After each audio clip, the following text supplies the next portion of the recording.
Bonjour et bienvenue dans Culturetainment. Icône de l'art contemporain, Jeff Koons investit le Centre Pompidou pour une exposition inédite en Europe. On vous en dit tout dans notre reportage, mais on commence tout de suite par nos coups de cœur musique et bouquins de la semaine.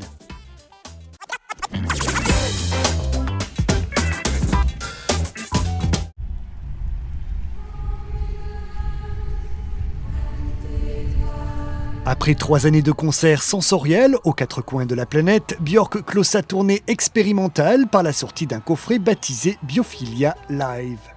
Coiffée d'une perruque rousse et souvent vêtue de robes apparemment organiques, la diva islandaise s'était transformée pour l'occasion en chef d'orchestre d'un opéra multimédia et poétique.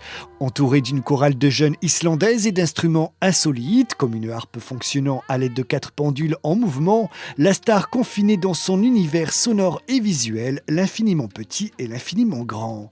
Pour capter ce moment magique où la nature a un lien avec la musique, une équipe de 16 techniciens, dirigée par 2 cinéastes britanniques, ont filmé le concert du 3 septembre 2013 qui a eu lieu dans le majestueux Alexandra Palace à Londres. Durant cette soirée, la fée aux pieds nus a principalement interprété les morceaux du projet originel Biophilia, mais aussi quelques-uns de ses premiers succès qu'elle a revisités pour les inclure de façon cohérente dans cette expérience unique.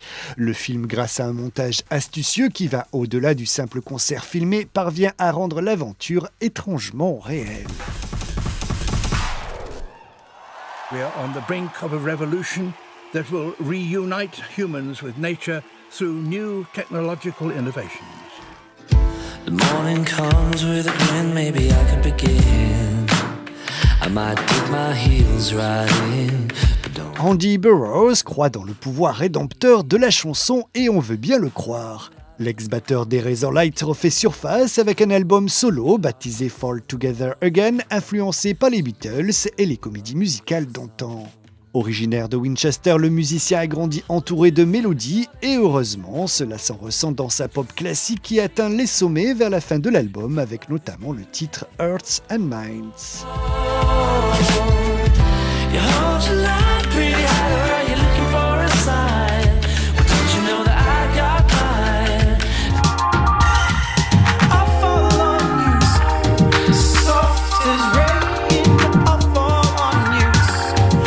Crooner à la voix charnelle Dan Bodan n'a rien à envier à ses influences James Blake et Anthony and the Johnsons.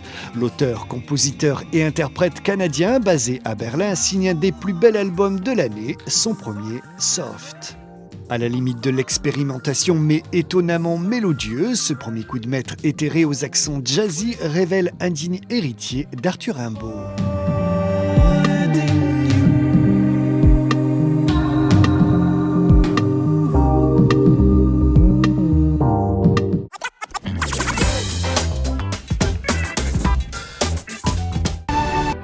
Et si le paradis, c'était l'enfer ? Benoît Dutertre, dans son dernier roman L'ordinateur du paradis, bouscule les clichés vieux comme le monde pour remettre en question des sujets sensibles, tels que la pornographie, la protection de la vie privée et la religion.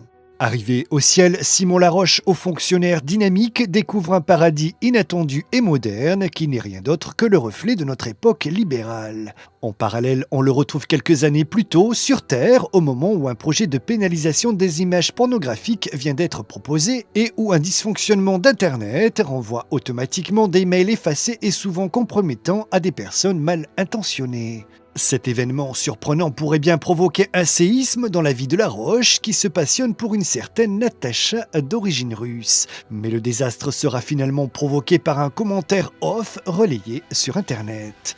À travers cette fable surréaliste mais ancrée dans nos craintes quotidiennes, Benoît Dutertre pointe le doigt là où ça fait mal et ça fait du bien. Maintenant, place à l'art contemporain, reportage.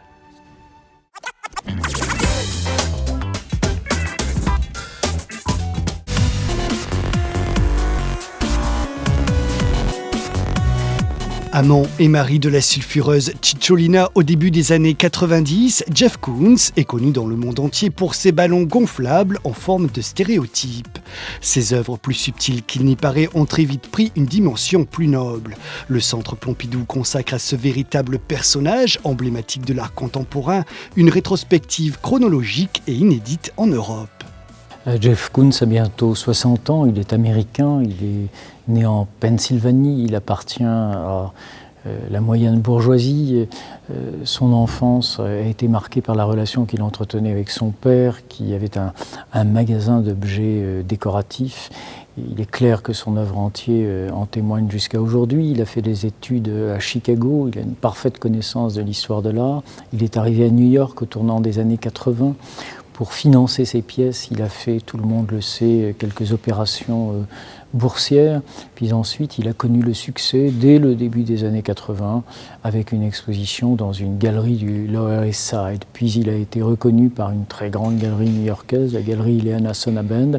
Et là, sa carrière est devenue évidemment une carrière mondiale. Il est évidemment lié à l'histoire du pop art, comme il est lié à ce que l'on appelle les artistes de l'appropriation, puisque c'est quelqu'un qui s'approprie des objets existants, qui les transforme, qui les manipule, qui les agrandit, qui les traite autrement. C'est quelqu'un qui trouve dans le vocabulaire plastique du quotidien les éléments même de son propre travail. Comme Salvador Dali, il est un homme qui, comme vous l'avez remarqué, a construit un personnage absolument indissociable de son œuvre. Comme Salvador Dali, il prend, si je puis m'exprimer ainsi, à rebrousse-poil les techniques propres au bricolage des artistes modernes et contemporains et revient à des techniques qu'il veut traditionnelles. Souvenez-vous d'un Dali convoquant dans son œuvre la peinture des pompiers pour dire qu'elle avait été d'un point de vue purement technique, dans l'art même de l'imitation indépassable. On voit bien que ces idées-là sont des idées qui l'intéressent.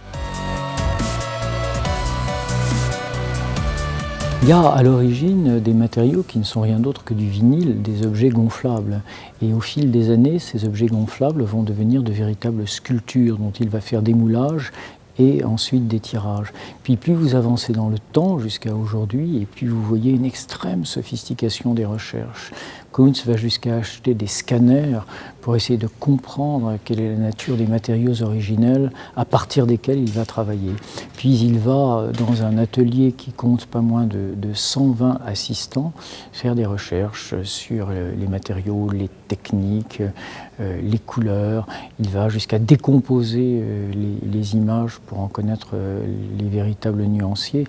Bref, il retourne un peu à l'idée du grand atelier avec la volonté de retrouver ce qui faisait qu'en équipe, on produisait à l'âge classique des œuvres de cette importance. Il ne s'intéresse pas uniquement à la sculpture, mais il s'intéresse à sa diffusion dans la culture populaire. Il s'intéresse à la façon dont les gens en achètent des répliques, d'autres des moulages. Il s'intéresse aussi à la transmission des images au fil du temps et au fil des cultures. Mais comme vous le remarquez, il ne se contente pas de refaire un moulage à partir du moulage existant de la sculpture.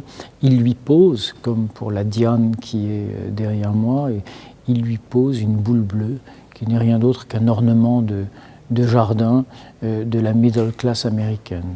Donc ornement de jardin sous la forme de cette boule décorative, de cette gazing bowl décorative sur un autre ornement qui est le moulage d'une sculpture antique. Vous le voyez, la question de l'ornement, la question du rapport que toute culture entretient à certains objets, la manière dont elle en fait des fétiches, dont elle en fait des symboles, dont elle en fait des idiomes, dont elle en fait des stéréotypes, toutes ces idées-là traversent son œuvre.